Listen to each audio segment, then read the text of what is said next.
I've taken on the first part. So I'm just going to read that and like try to pull this apart real quick. So it starts off, and like we all know this, like, may God himself, the God of peace, sanctify you through and through. May God himself, the God of peace, sanctify you through and through. There's a lot going on in our country. We were first hit with COVID-19. And now what rises to the center of attention, racism, particularly against our Black brothers and sisters. It's a lot. And sometimes we question, where is God in all of this? may God himself, the God of peace. And so like full stop there for just a second. Like this is the identifier that God uses here. He could have identified himself as like the God of faithfulness, the God of kindness, the God of, I don't know, mercy or grace. Like there's so many other things that he could say about himself that would totally be true. But instead here, or rather the writer of Thessalonians is identifying God as the God of peace. There's something about there's something about this message that the people of Thessalonica needed to hear. So when I read 1 Thessalonians 5:23 and it says, may the God of peace sanctify you through and through, I feel like the writers of this letter to the Thessalonians, Paul and Silas and Timothy, they were going through a lot themselves. They have been wrongfully imprisoned in Philippi, beaten, shackled. And when they went to Thessalonica, there was a mob that was incited against them. So many injustices, similar to what people are facing today. And people are facing personal things, depression, anxiety, PTSD. We have our own personal things going on. I do. A few months ago, I was going through one of the lowest and darkest points of my life. I didn't want to exist anymore. I had a plan and I was carrying it out. But God intervened. I was driving to Lake Whitney. And I've driven there hundreds of times without GPS.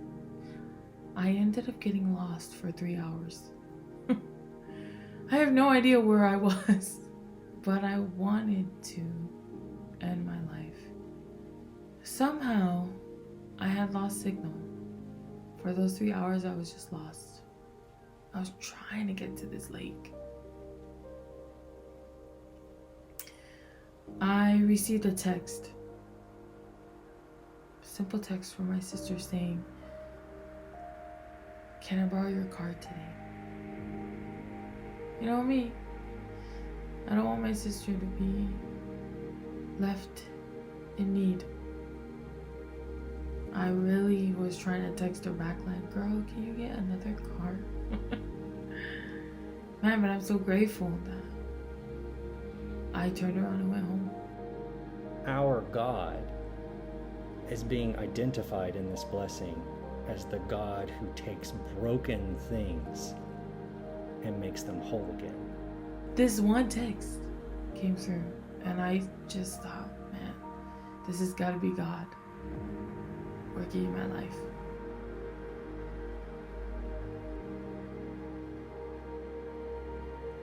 He's a God of peace. And I think part of that is missed on us on this Western mindset. We forget that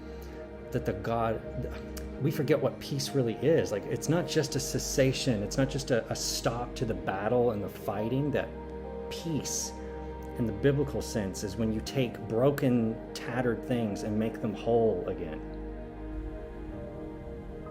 And in the midst of it all, we see that Paul and Silas and Timothy write that God is the God of peace.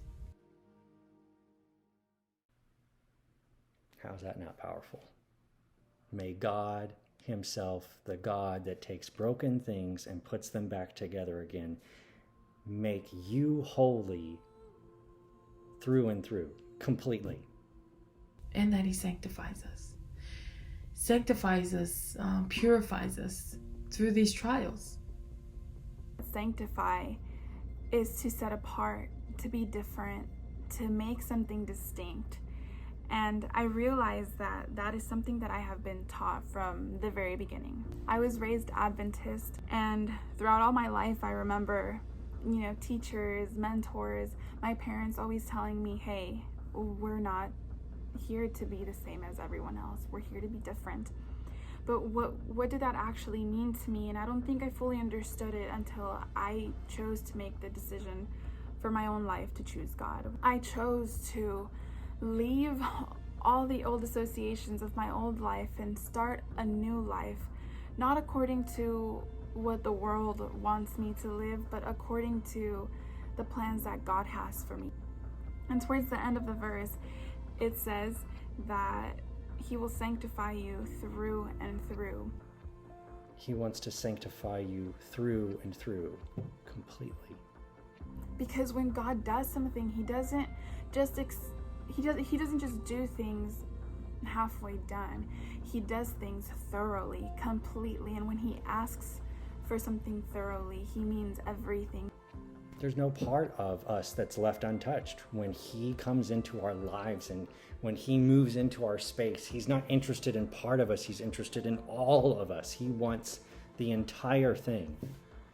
Starting from the way that you act, not necessarily only in front of people, but behind closed doors.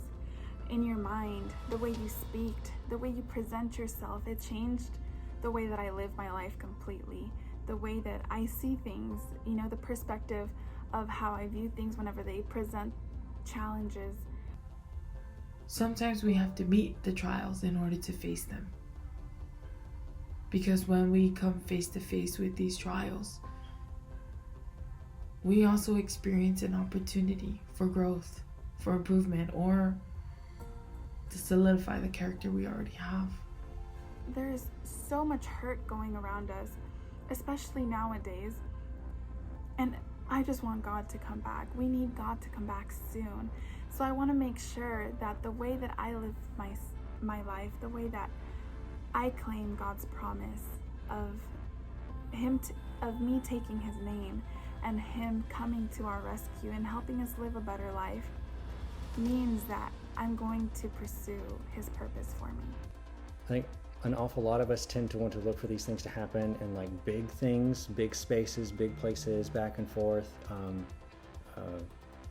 these big decisions that we make, but really it's the small everyday things. It's these moments where God is showing up in your life on the daily, in the mundane, in the regular parts of life, and it all adds up. So I challenge you guys that you guys choose to be different. Claim God. And if you claim God, be different. Let's start a revolution of living to how God wants us to live. And remember, we're all part of the same body, but we have different jobs. So it's okay if your job is different than my job. We all have different talents, but the main purpose here is that we're all working for the same God, and we all want to go to the same home. Man, I'm so grateful for this hope for us during these crazy, uncertain times. That God is the God of peace and that He sanctifies us. It's really a promise from God. These are the things He's going to do. He's going to sanctify you through and through. And why can you believe that? Because He's faithful. Because He's always done the thing that He said that He's going to do. He helps us to meet our trials. Because He's there. Just like He was there with Paul and Silas. I want you to know that it's always available to you. That you can stop at any moment of any part of any day and approach the God of peace and say, hey, I'm broken and I need to be put back together again. And that promise is made available to you and to me whenever we need it. We have moments where we know that we are useless to one another, where we end up in places where we are hurting each other. And maybe this is a message that is more poignant than we realize, considering the things that are going on in our society, in our country right now. We need to know that we can approach this God of peace and be made whole and be reconciled together whenever we're ready to throw down and say, God, we need you. So let's hold hands with one another and let's push each other upwards and work together to make that happen soon. So friends, I know we're going through a lot, but you're not alone. You are loved. And you can have peace because God is a God of peace. Yeah, maybe that's a timely message.